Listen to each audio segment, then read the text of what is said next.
Hi everyone, Bricknut here. In this video I'm going to be taking a look at this Lego Technic set, and this is set number 42093 and it's the Corvette ZR1. Now this retails for £35 in the UK, however I picked this up in a sale at Argos for £23. They've got a third off on Lego Technic sets at the minute. There's a few other sets from other themes as well including some of these green base plates. They're down to £4.50 at the minute. So if you're in the UK, give Argos a look. You might be able to find yourself some bargains. Anywho, there's not really a lot to talk about with this car because there's not a great deal of features. It's got a feature where the back wheels are connected to a makeshift sort of engine in here that makes 8 pistons go up and down when you move it along like that. The pistons are actually made out of little brown connecting axles with little yellow bushings on the end there. If I just bring the car in, you can see those right there. So there's like a brick built camshaft in there that rotates, and as you go along like that, it's connected to a differential in the back here on the axle, rear axle. And that just in sequence knocks the 8 brick built pistons. It gives a nice visual effect when you do that though, so I like that. And the only other feature this already has is it's got steering, which is operated by a little gear wheel on the back here. It's this one here. That's all it is. But I still like it, even if it does lack in the features area, because I actually think it looks pretty nice. It's quite cool.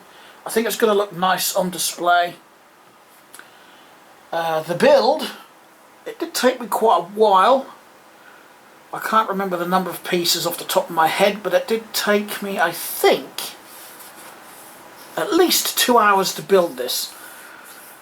And as with a lot of Technic sets, I've found that there is a lot of small parts that actually make these. A lot of connecting pins of various sizes and axles and other small bits. But I do think this actually looks pretty cool. Now I have made a mistake, which I'm going to rectify later. I've missed a black Technic piece. There's one there, but I've missed it off of there, so I'm going to have to put that on. I know where all the leftover parts are from this set, so I can do that later. So really I can just give you a look around the model. So here's the side view.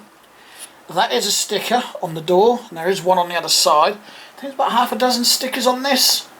Got one on either door, one on either side of the roof.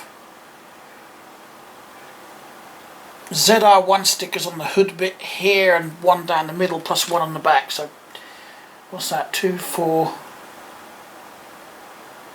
6, about 6, I think that works out. 6, 8. So just over half a dozen. So should we turn her around so you can get the view of her nose? There she is. Quite a lot of detail. We've got the front splitter here, and this bit here I presume is meant to make up part of the bumper as well. It's got headlights, which are these sort of transparent, I'm not actually sure what that element is called, but there's a transparent clear one on there. I've got solid orange ones for the mirrors though. There's a look at the hood. There's the other side. As always, the wind will be symmetrical to the other side. I actually can't show you, but there is seat elements in here. There's the rear. I haven't actually figured out if those are the exhausts or these bits down here are the exhausts. I'm presuming these are going to be the exhausts. Got like a bumper up the top here. Nice tail light set up there. I haven't actually looked at photos of the real car, so I don't know how accurate this is. But I'm going to take a shot in the dark and say it's not far off. So, the build was fun. I actually enjoyed the build. The instructions, you know, they set them out section by section, which is what I've found with a lot of Technic sets I've built. You build them in separate sections, then add the sections together as you go along.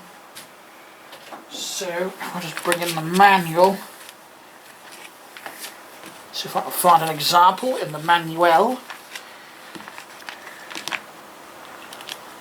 Typically, there we go. So you'd build up a section like that and then add it to the model, which I actually find is probably the easiest way to do these sorts of sets. Does freewheel quite nicely. It is sturdy, so it would make a nice toy as well, as it is. But mine will go on display with the others. I'm going to have a shuffle around on my shelf. But I really like it. I think the black and orange is actually a nice colour combination. I have noticed though that there's not a lot of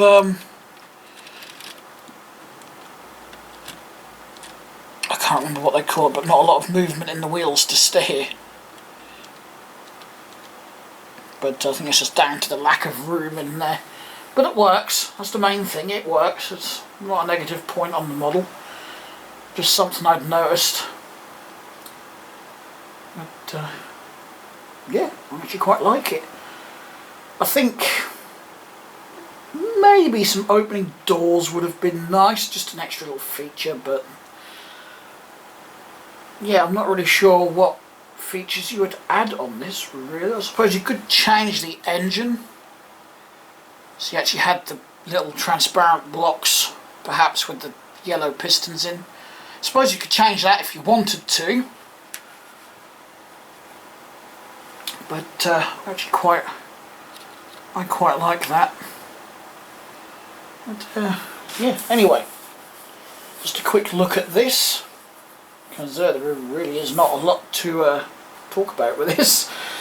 So as always, let me know what you think in the comments, and I hope those of you who can go and make use of the Argos sale like I have.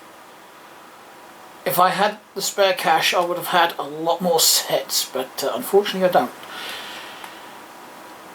Anywho, thanks a lot for watching.